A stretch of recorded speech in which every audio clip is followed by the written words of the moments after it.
Bismillahirrahmanirrahim. Alhamdulillahi rabbil alamin. Wa sallallahu ala nabi Muhammadin wa ala alihi wa sahbihi wa man tabi'ahu wa ihtada bihadihi wa istanna bi sunnatihi ila yaumiddin. Babu umuril iman.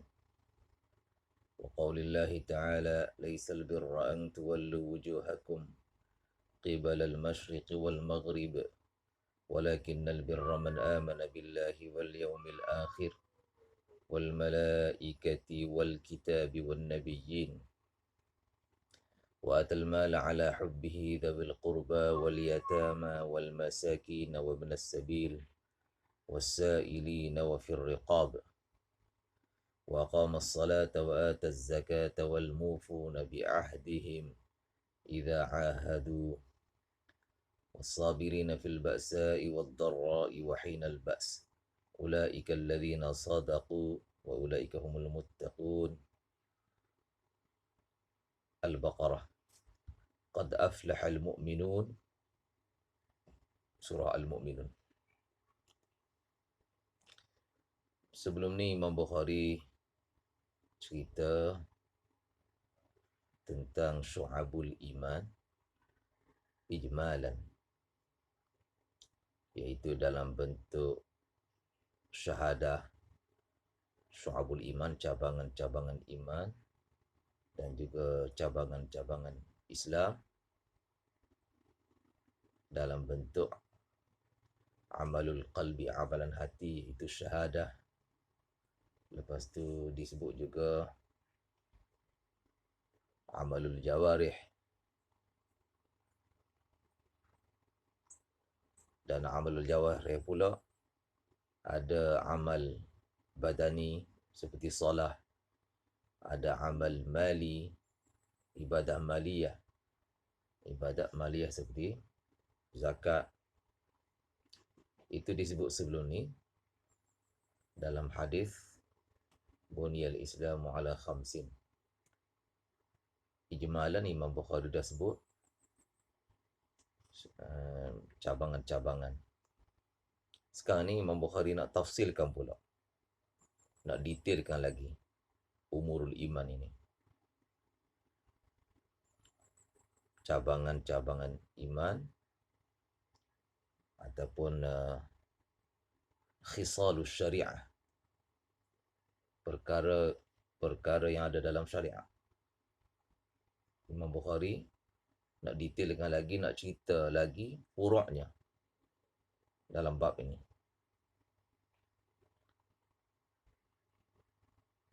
Kalau sebelum ni cerita ummahatus syara'i', yang kita sebut semalam kan pecah kepada 5. 5 tu mewakili yang lain.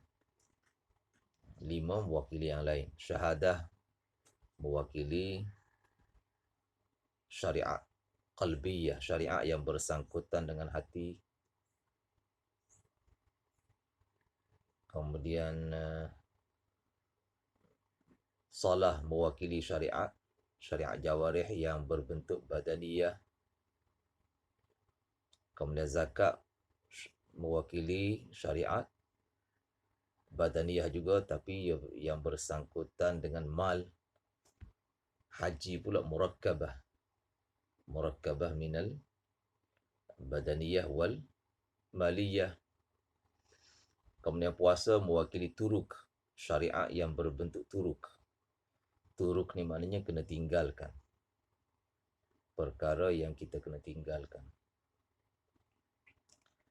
Dalam ayat ni Imam Bukhari sebut beberapa khisal yang mana merupakan pendetilan lagi, tafsil lagi bagi syariat yang disebutkan sebelum ini. Misalnya dalam ayat ini Imam Bukhari petik man amana billah, bir kebaktian kepada Allah Subhanahu wa taala ialah dengan apa? Beriman kepada Allah dan hari akhirat, mengimani para malaikat, mengimani kitab, mengimani para nabi, Ini detail bagi syahadah ni. Detail bagi syariat qalbiyah, syariat yang bersangkutan dengan hati. Samjai baik. Kemudian wa atal mal ala hubbihi, membelanjakan harta meskipun dia menyayangi harta. Belanja kepada siapa? Dawil qurba, kaum kerabat, wal yatama, anak yatim, wal masakin, orang miskin, wabnas sabil, para musafir, wasailina, peminta sedekah, wafir riqabi, untuk hamba yang nak merdekakan dirinya, tak mampu nak bayar nujumul kitabah, nak bayar ansuran kitabah untuk merdekakan dirinya, tak mampu, kita bantu dia. Bantu bagi duit, bagi apa yang patut supaya dia dapat bayar untuk merdekakan dirinya. Itu maksud fir riqabi. Ini semua ni detailan bagi apa? Ibadat ataupun syariat badaniyah, syariat jawarih, syariat luaran yang bersangkutan dengan harta. Semalam kita sebutkan pecahan syariat dalaman, iaitu syariat qalbiyah. Lepas tu luaran syariat jawarih.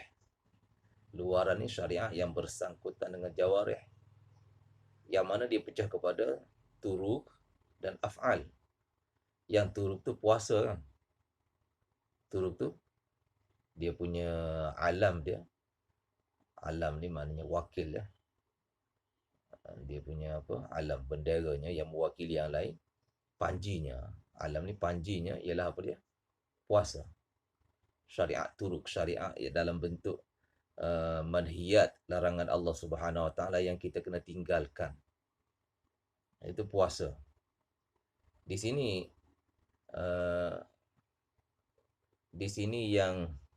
yang berbentuk turuknya ialah dekat mana? Wal mufu nabi ahdihim idza ahadu. Wal mufu nabi ahdihim, orang yang tunai janji bila mana mereka berjanji. Maknanya mereka tidak mengkhianati janji. Khianat ni termasuk dalam turuk, termasuk dalam perkara yang Allah Ta'ala suruh kita tinggalkan. Wallahu la yahdi kaidal khainin. Allah Ta'ala tidak beri petunjuk, tidak memimpin tipu helah yang dibuat oleh orang khianat. Sebab tu Nabi Yusuf AS bila mau angkat dia, ajak dia khianat. Ajak dia khianat kan. Dia tak sedia nak khianat. Mau angkat dia kata apa? Zulaikha mau angkat dia. Warawadathu allati huwa fi baitiha an nafsihi wa ghallaqatil abwaba wa qalat hayta lak. Qala ma'adallah innahu rabbi ahsana mathwaj. Dia kunci pintu wa ghallaqatil abwab. Ikut satu riwayat sampai 7 pintu Zulaikha kunci. Bukan 1, 7. Wa ghallaqatil abwab wa qalat hayta lak, ay hayyatu nafsi lak. Aku dah hias diri aku ni untuk kamu. Nabi Yusuf kata apa? Qala ma'adallah, aku berlindung dengan Allah Subhanahu Wa Taala. Innahu rabbi, sesungguhnya dia, Rabb ni majikan aku. Rabb di situ satu tafsirannya Allah Ta'ala. Satu lagi tafsiran ialah majikan dia tu. Majikan dia, Futifar. Mungkin nama bapa angkat dia Futifar. Ahsana mathwaya, beri tempat tinggal yang baik untuk aku. Jadi mun'im, Rabbi di situ boleh jadi bermakna mun'im hakiki, iaitu Allah Subhanahu Wa Taala, pemberi ihsan yang hakiki. Dan boleh jadi mun'im majazi, iaitu ayah angkat dia. Dua-dua tu kata Nabi Yusuf, aku tak sedia nak khianat. Terhadap bapa angkat aku pun aku tak sedia nak khianat. Dan apalagi Allah Ta'ala sebagai mun'im hakiki, Aku lebih-lebih lagi tak sedia nak khianat. Kalau Zulaikha guna alasan Zulaikha dia telah buat baik pada Nabi Yusuf, maka Nabi Yusuf kena patuh. Nabi Yusuf kena patuh pada kehendak dia. Maka Nabi Yusuf ada alasan yang lebih kukuh untuk tidak patuh, iaitu ihsan Zulaikha tu uh, di apa nama ni, ihsan tu uh, ter apa nama ni, ihsan tu ada imbangannya dengan ihsan bapa angkatnya tu. Maknanya kalau Zulaikha guna alasan ihsan dia kepada Nabi Yusuf untuk Nabi Yusuf buat khianat, maka ihsan bapa angkat tu kepada Nabi Yusuf tidak mengizinkan untuk Nabi Yusuf buat khianat. Dan lebih besar daripada itu ihsan Allah. Ihsan Allah. Innahu rabbi ahsana mathwaya. Kemudian di akhir juzuk tu kan, pergi depan sikit, Allah Ta'ala sebut wallahu la yahdi kaidal khainin. Allah Ta'ala tidak pimpin, tidak beri petunjuk tipu helah orang-orang yang khianat. Jadi khianat itu masuk dalam turuk. Imam Bukhari detailkan lagi di sini. Termasuk dalam turuk juga wasabirina fil ba'sa. Orang yang sabar. Sebab sabar ni ada beberapa kategori kan. Sabar ala ta'at, sabar untuk melakukan ketaatan. Sabar ala balaya, sabar terhadap musibah dan dugaan daripada Allah Subhanahu Wa Taala. Dan satu lagi sabar anil ma'asi, sabar untuk meninggalkan maksiat. Mana sabar ni juga merupakan detailan bagi turuk, syariat turuk, syariat dalam bentuk kita kena tinggalkan. Dengan makna maksiat, sabar meninggalkan maksiat. Syariat dalam bentuk tinggal di sini dengan mana apa? Sabar anil ma'asi. Wasabirina fil ba'sa'i wad-dharra'i wa hinal ba's. Ketika kesempitan, wad-dharra' dan ketika kesakitan. Kesempitan dan kesakitan. Wa hinal ba's, dan ketika datang malapetaka. Jadi dalam ayat ni didetailkan syariat, didetailkan umur syariah, perkara-perkara syariah yang dah disebut sebelum ini, dalam bab sebelum ini. Samjai baik. Ulaika allazina sadaqu wa ulaika humul muttaqun. Allah kata mereka inilah orang yang benar dan mereka inilah orang yang bertakwa. Dalam ayat ini apa qarinah yang menunjukkan bahawa perkara-perkara berkenaan merupakan umurul iman?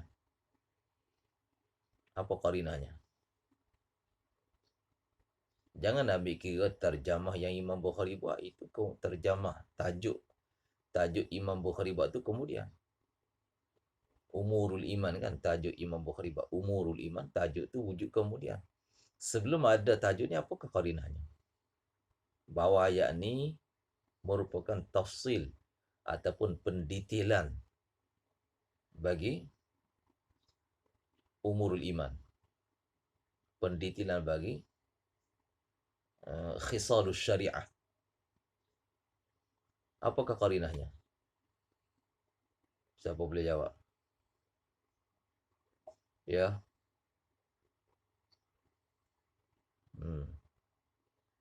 Amirul Syafiq. Ya. Ada yang tulis. Ya.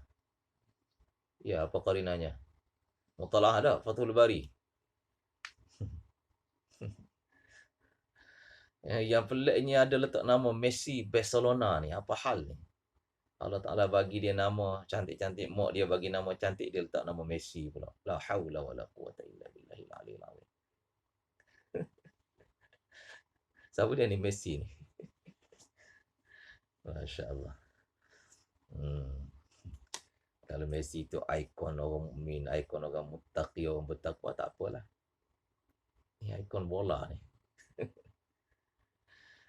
Siapa dia ni? Tak mengaku lagi. Gambar dia tutup mulut pula. Tak tahu siapa dia ni ya.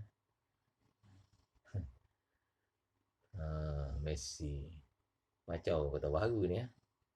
La haula wala quwata illa billah. Kelantan pun guna ikon Messi.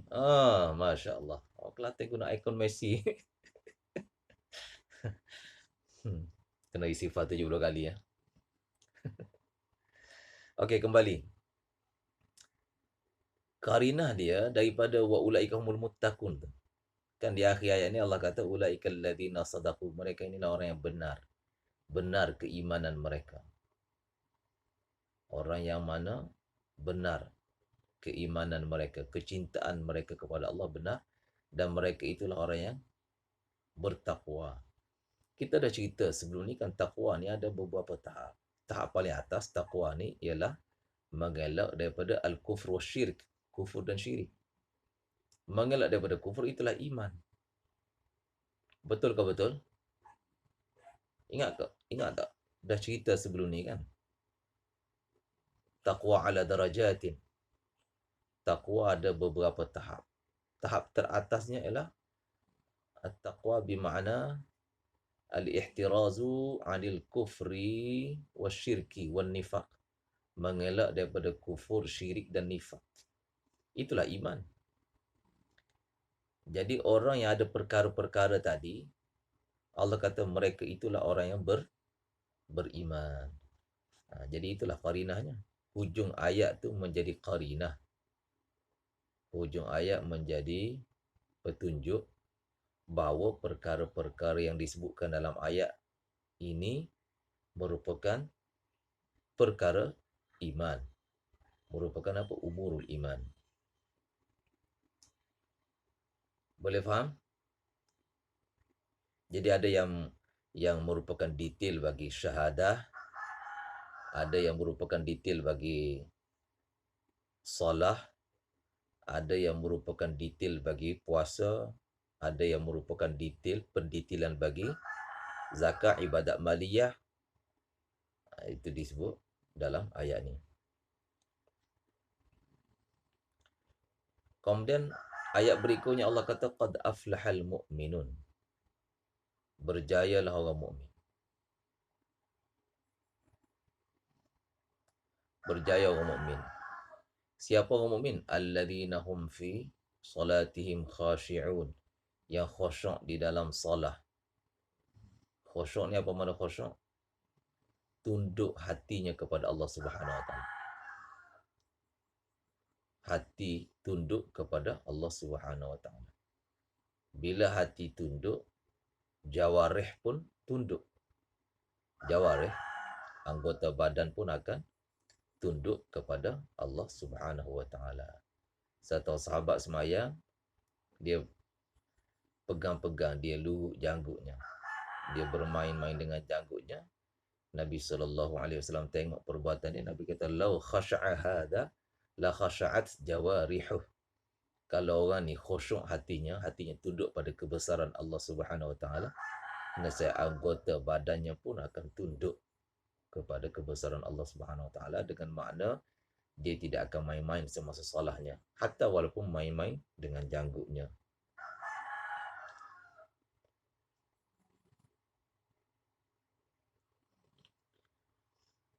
Dalam ayat qad aflahal mu'minun, sesungguhnya Allah kata berjayalah orang mukmin. Kalau ikut ayat ni, ayat kedua ni lebih sharih dalam menyatakan umurul iman, perkara-perkara iman. Lebih terang. Lebih terang-terang kan. Berbanding ayat tadi tidak sharih sangat. Ayat ni terang-terang ni. Terang-terang menyebut perkataan mukminun. Kalau tadi guna muttaqun. Muttaqun tidak sharih, tidak terang-terang dalam menyatakan iman. Sehingga kita kena takwil dulu baru faham kaitannya dengan iman. Takwil macam mana? Kita takwil kata muttaqun tu dengan mana al-ittiqa'u 'anil syirki wal nifaqi wal kufr. Kena takwil macam tu baru kita faham kaitannya dengan tajuk cerita, kaitannya dengan umurul iman.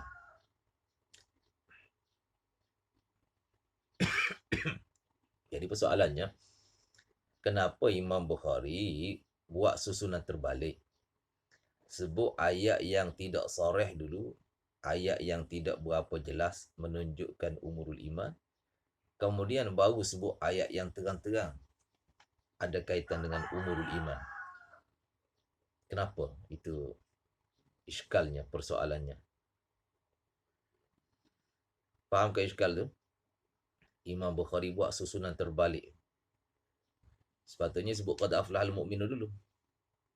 Sebab dalam qad aflahal mu'minun, umurul iman disebut secara terang-terang. Menggunakan perkataan al-mu'minun, berjayalah mu'min. Siapa mu'min? Ciri-cirinya iaitu khusyuk dalam solah. Walladzina hum 'anil lagwi mu'ridun, dan mengelak daripada Barcelona, mengelak daripada bola dan sebagainya, mu'ridun, lara, perkara-perkara lara, 'anil lagwi mu'ridun. Ya, walladzina hum 'anil lagwi mu'ridun walladzina hum lizzakati fa'ilun, yang melakukan penyucian, pembersihan jiwanya. Jadi itu disebut terang-terang tu sebagai umurul iman, sebagai perkara-perkara iman. Dalam ayat ni tak terang sebab disebut apa? Ulaika humul muttaqun. Faham ke kemusykilan tu? Ya. Tak kelihatan ni. Basri faham Basri?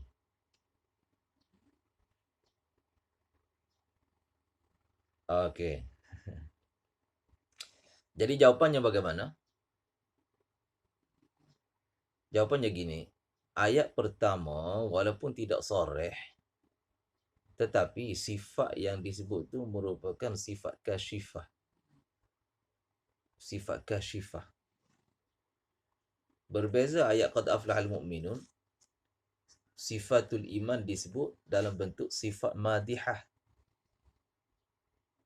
Apa beza sifat kasyifah dengan sifat madihah ni? Apa beza?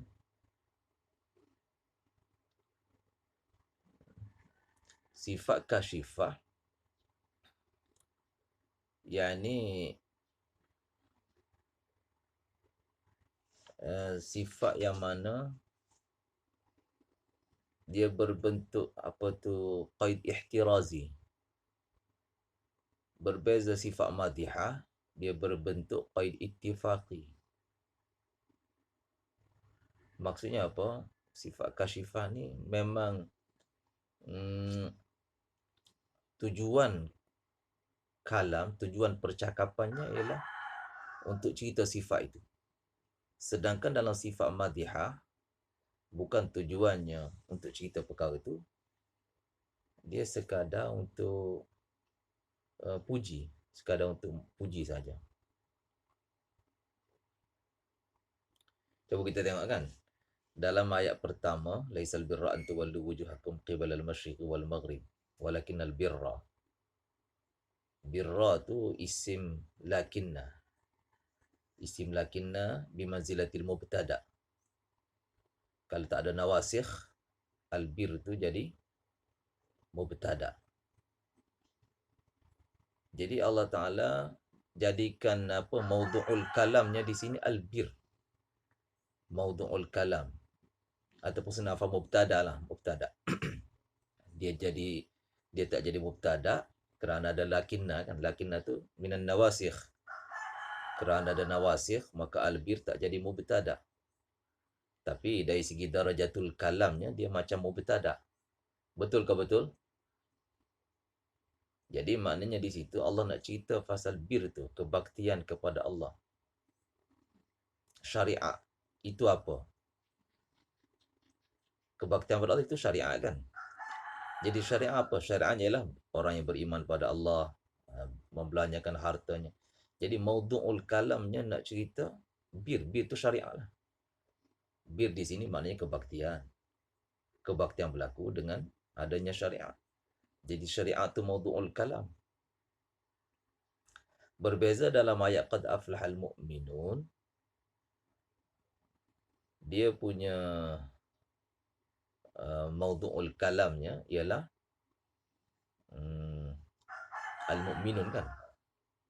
Maudu' dia tu, dia punya musnad ilaihi.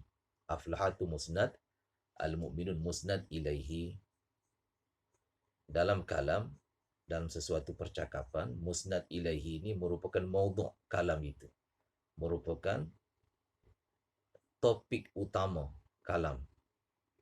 Boleh faham ke tu? Jadi Allah cerita berjaya orang mukmin. Siapa orang mukmin? Sifatnya gini sekian-sekian. Jadi sifat yang didatangkan selepas mukmin itu merupakan sifat madihah. Bukan untuk cerita itulah bir, bukan. Sekadar puji.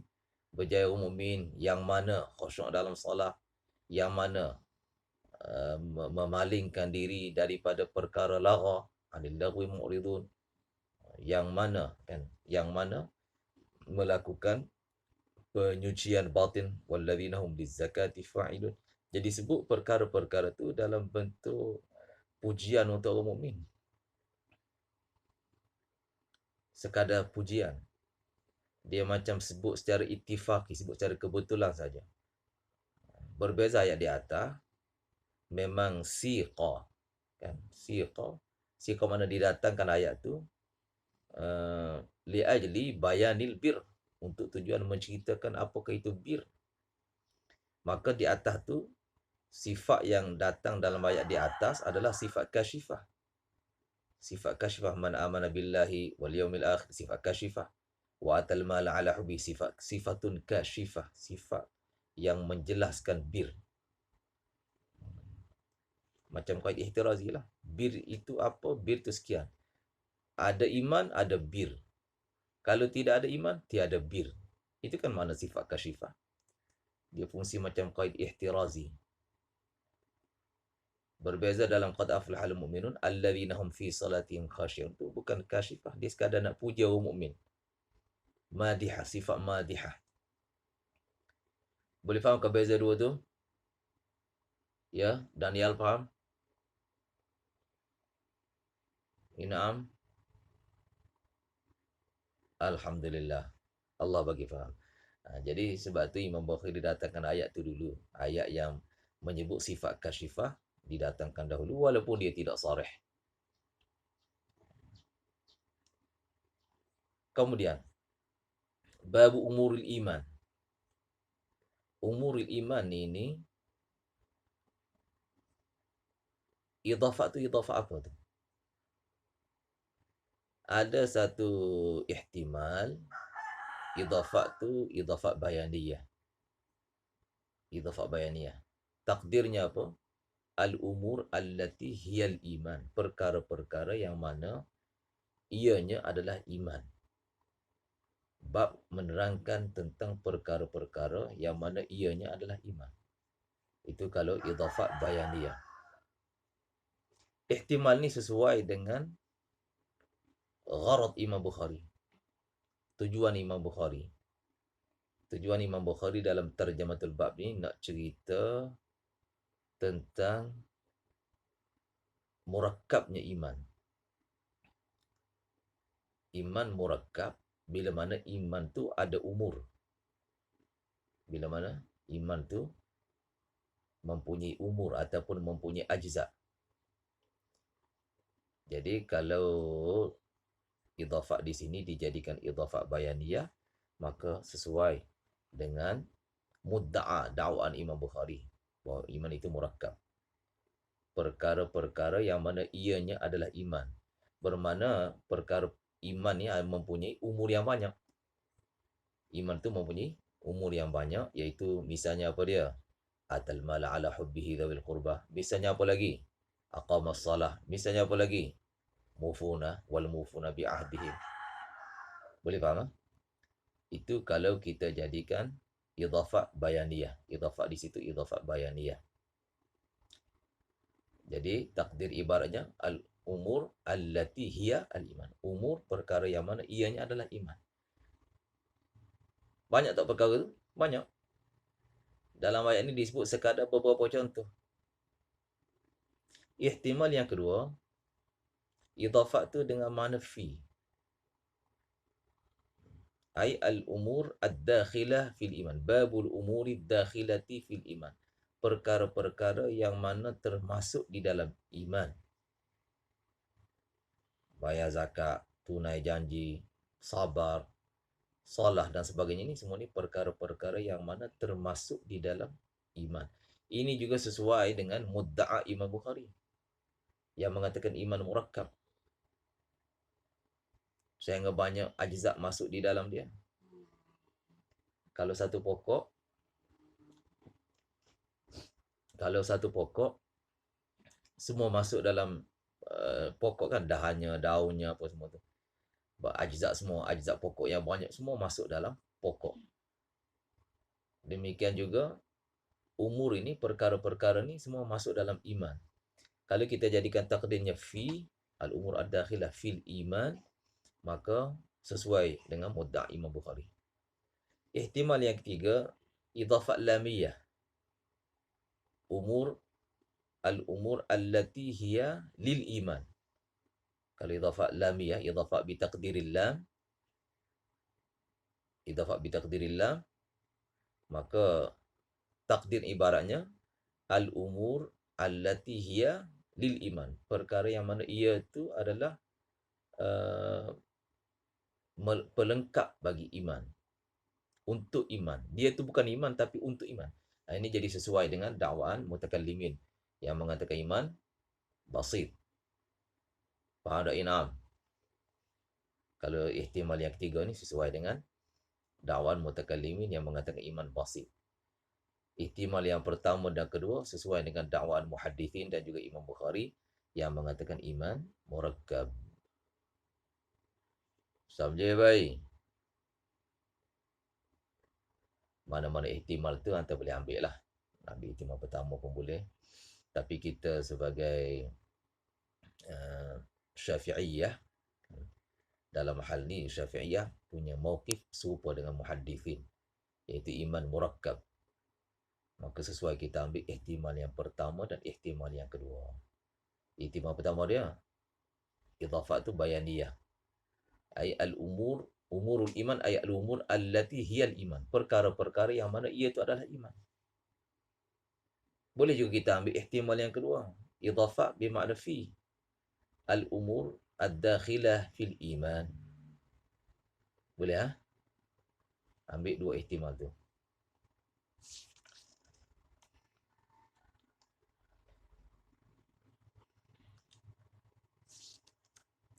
Kemudian ayat ni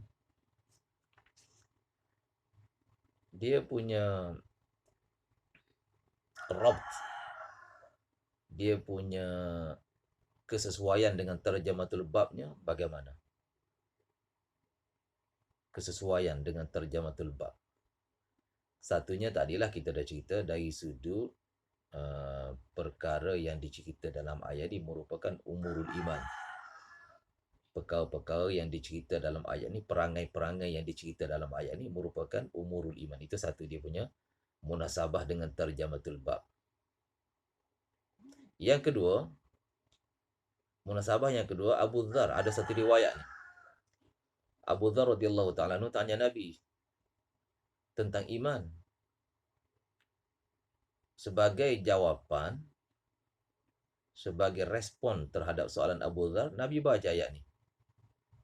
Nabi baca ayat ni kan. Laisal birra an tuwallu wujuhakum qibalal masyriqi wal maghribi walakinnal birra ila akhiril ayat. Jadi kerana Nabi sebut ayat ni sebagai jawapan kepada soalan tentang umurul iman, maka jelaslah munasabah ayat ni dengan tarjamatul bab. Kena ada munasabah kan? Kena ada kesesuaian. Tarjamah tajuk bab dengan ayat yang ada dalam bab dan juga ahadith yang ada di dalam bab. Kena ada munasabah. Tak boleh ada munasrawak, kena ada munasabah. Munasrawak tadi kena ada munasabah. Munasabah. Faham tak you? Faham ah? Orang Sabah ada sini ke? Ada kan ni kau mana? Tak ada, Sabah tak ada. Jadi kena ada munasabah. Jangan ada munasrawak pula.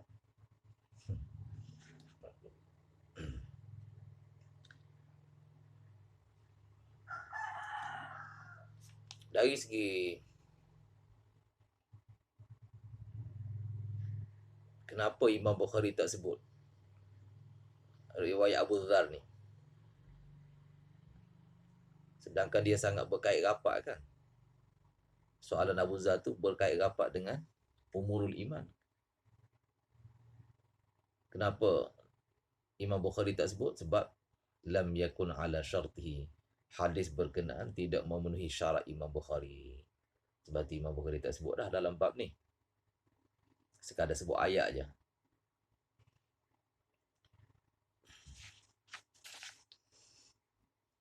Kemudian sababun nuzul ayat ni apa? Sababun nuzul ayat laisal birran. Sebab turunnya. Sebab turunnya gini, orang musyrikin Makkah dan juga orang Yahudi, bila mana Nabi alih kiblat daripada menghadap Baitul Maqdis alih ke arah Kaabah, mereka membantah dan mereka mengkritik tindakan Nabi, mengatakan Nabi ini tidak mempunyai kematangan fikir. Kononnya dakwa diri sebagai Nabi, tapi tidak mengikuti qiblatul anbiya, qiblat para Nabi yang terdahulu. Kan anbiya Bani Israel semuanya berkiblatkan Baitul Maqdis. Kenapa Nabi alih daripada Baitul Maqdis? Itu sababun nuzul ayat ni. Sebagai jawapan terhadap kritikan ni, Allah Ta'ala turunkan ayat bahawa kebaktian yang sebenar ni bukan surahnya, bukan luarannya, tapi kebaktian yang sebenar ialah kepatuhan hati seorang hamba kepada maulanya, kepada tuannya. Kepatuhan hati seorang hamba kepada tuannya. Itulah yang ada pada Nabi sallallahu alaihi wasallam. Allah suruh hadap ke Baitul Maqdis, Nabi hadap ke Baitul Maqdis. Allah suruh hadap ke selatan, ke arah Kaabah, Nabi hadap ke selatan.